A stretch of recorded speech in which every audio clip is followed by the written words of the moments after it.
आइए वाजपेयी जी, और यहां से शुरू करिए। ये प्रशांत किशोर जो कह रहे हैं, इसमें दम है क्या वाजपेयी जी?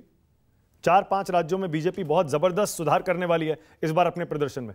देखिए, प्रशांत कुमार का एक्सपीरियंस तो है ही। प्रशांत किशोर, हाँ, प्रशांत किशोर का एक्सपीरियंस तो है, चुनाव लड़वाए हैं, चुनाव जितवाए हैं, और कोई भी पार्टी बची नहीं है, चाहे कांग्रेस हो, चाहे बीजेपी हो, चाहे टीएमसी हो, चाहे जेडीयू, सबको एक्सपीरियंस तो है। अगर कोई स्टेटमेंट आती है तो उसको थोड़ा गंभीरता से लेना पड़ेगा, क्योंकि उनका तजुर्बा है। उस पर्टिकुलर पहले दूसरे नंबर पर पहुंच सकती है बीजेपी। उनका, मैंने कहा ना, उनका तजुर्बे से वो बात आपकी समझ क्या कह रही है? बिल्कुल कर सकती है। अच्छा, जब वो बात कहते हैं, हम भी वही बात कहते हैं, तो और हम ये बात जब कहते हैं तो आकलन करके कहते हैं उस बात को। आकलन दोनों तरफ का करते हैं। सुरेंद्र राजपूत के ये ऐसे कर लिया, ये पैर छूने हो गए। ये मैं इनसे बातें कर रहा हूँ, ऐसे कर रहा हूँ, तो ये पैर छूना हो गया। कैसी बातें कर रहे हो? कुछ तो गंभीरता लाओ। आप तो नीतीश जी के पक्ष में बोलने लगे। ये हकीकत बोल रहे हो, पक्ष और विपक्ष का सवाल नहीं है। मतलब कह रहे पैर छू रहे हैं। अरे दोनों समकक्ष नेता हैं, आपस में राजनीति कर रहे हैं, दोनों जने बैठे हुए हैं सब लोग, तो ये पैर छूना हो गया। चिराग तो छू सकते हैं ना पैर? चिराग तो सबसे पहले छूते हैं, नीतीश के भी, मोदी के भी सबसे पहले छूते हैं। संस्कार है उनके, प्लीज। हाँ, हर वक्त उसमें कहीं कोई लाग लपेट नहीं। राजनीतिक विचारधारा चाहे कोई भी हो, पैर छूने में कोई संस्कार का मतलब है। अब आइए अब राहुल गांधी पे। अभी मैं गाड़ी में आ रहा था तो वो चलता रहता है टैबलेट, क्या होता है वो, तो वो कहते कि देश को 90 लोग चला रहे हैं। अच्छा, इससे पहले का भी स्टेटमेंट मुझे ध्यान आ गया। पहले कहते थे पूरे देश को 2 लोग चला रहे। कंफ्यूज पार्टी है क्या? नहीं, हमें समझ नहीं आया। कभी कुछ कहते हो और फिर उसको कंट्राडिक्ट कर देते हो। मतलब बयानों में कंसिस्टेंसी तो रखो ना कम से कम। आतंकियों से संबंध है राहुल के?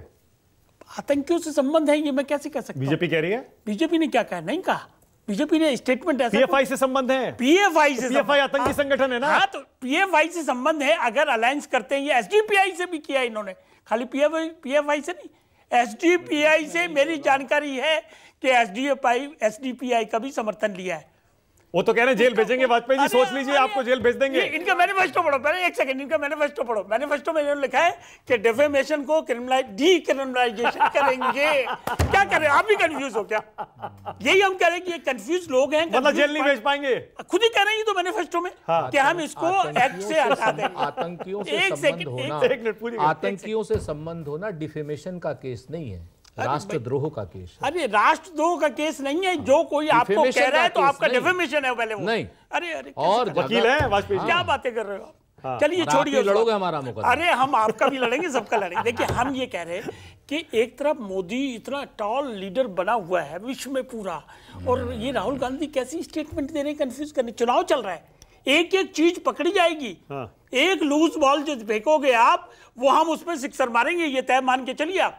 तो अच्छा, एक मिनट। अच्छा, तो ऐसे में नीतीश कुमार की जुबान फिसल गई तो तेजस्वी उसको क्यों नहीं पकड़ेंगे? बताइए। क्या पैर छूना? ये पैर छूना है? नहीं, 4000 कुछ 40 से वो 4000 उनकी जुबान फिसल गई, तेजस्वी ने पकड़ लिया। एक सेकंड सुनिए ना, कुछ उम्र का तकाजा होता है प्लीज। कितनी एज हो गई उनकी? अगर जवान फिसल गई तो क्या अपराध हो गया? कोई ऐसे तो नहीं करिए। एक तरफ तो आप कहते हो हम चाचा को सम्मान देंगे, दूसरी तरफ उनको व्यंग करने की कोशिश कर रहे हो, तो ये भी गलत है। अच्छा, बंगाल में नंबर 1 हो जाएगी पार्टी बीजेपी? देखिए, बंगाल में काम किया ही इन्होंने। संदेश खाली का देख लीजिए कितना बड़ा इश्यू था। एनआईए पे जो अटैक करते हैं कितना बड़ा इश्यू है। सीबीआई के लोग जब जाते हैं इन्वेस्टिगेशन करने तो वहां पे पुलिस जो है उनको घेराव करके। ओडिशा में भी नंबर 1, उड़ीसा में भी अच्छी। देखिए, इसके कारण क्या है? तमिलनाडु में वोट परसेंट डबल डिजिट में। कारण क्या है इसका? कारण तो समझो ना। मोदी की क्रेडिबिलिटी बन गई है, और दूसरी समक्ष जो अपोजिशन में ना कोई नेता है। मैं कहता हूं, अक्सर ये बात कहता हूं, कौन कम्पीट करेगा? मोदी के सामने कौन खड़ा है? इनको खुद नहीं जवाब पता। ये कहते हैं जी हम इकट्ठे होकर बाद में डिसाइड करेंगे। कल राहुल ने कहा है, आपके किसी इंटरव्यू में किसके सुन रहा था मैं, तो जब नेता है नहीं, नीतियां कोई बता दो कौन सी आई हैं, वो भी कंट्राडिक्टरी है। और तुष्टीकरण की नीति, प्लीज, ये तुष्टीकरण वाला मामला भी बड़ा गंभीर है। ब्रेक ले लेना चाहिए क्या? प्रशांत किशोर बोल रहे हैं ब्रेक ले लेना। हम वो कहें, हम तो ये क्यों कहें? पॉलिटिक्स करने की स्वतंत्रता है इस राज्य देश में सबको। देखिए, तुष्टीकरण और सनातन को गाली देना, ओके, ये इधर देखो, इसको समझना पड़ेगा। जनता खेल रहे हैं, मैं समझ गया। कोई खेलने का कांग्रेस के नेता जो छोड़ के जा रहे हैं वो खुद कह रहे हैं सनातन विरोधी बयानों से हमारा दम घुट रहा था, इसलिए हमने जब उनके आदमी कह रहे हैं तो हम कहें ना कहें, उसके क्या मतलब? उनके आदमी के कहने का ज्यादा महत्व है। पार्टी छोड़ने के बाद, पार्टी छोड़ने और क्या? कितने लोग छोड़ेंगे? पार्टी के अंदर रहते कोई नहीं बोलता, छोड़ने के बाद बोलते हैं। नहीं, पार्टी छोड़ते ही इसी कारण है कि सनातन के विरोधी हो। और 2 महीने में यू टर्न मार लेते सारे मुद्दों पे। कौन से भी मारा? कौन से भी जो मारा? छोड़ा तो वापस आए, जो छोड़ के कह रहा हूं, उन लोगों की जो छोड़ जाते हैं पार्टी। कौन आया इनके पास वापस छोड़ के, जो गया वो तो आज तक तो आया नहीं, सारे मुद्दों पर यू टर्न। कांग्रेस में रहते हुए जो बोलते थे, बाहर निकलकर एकदम यू टर्न। जो जनता सोच रही है हम उसी तरीके से सोच रहे हैं कि राहुल गांधी की क्रेडिबिलिटी इतने सालों बाद भी नहीं बन पाई है। ओके अनुराग, कुछ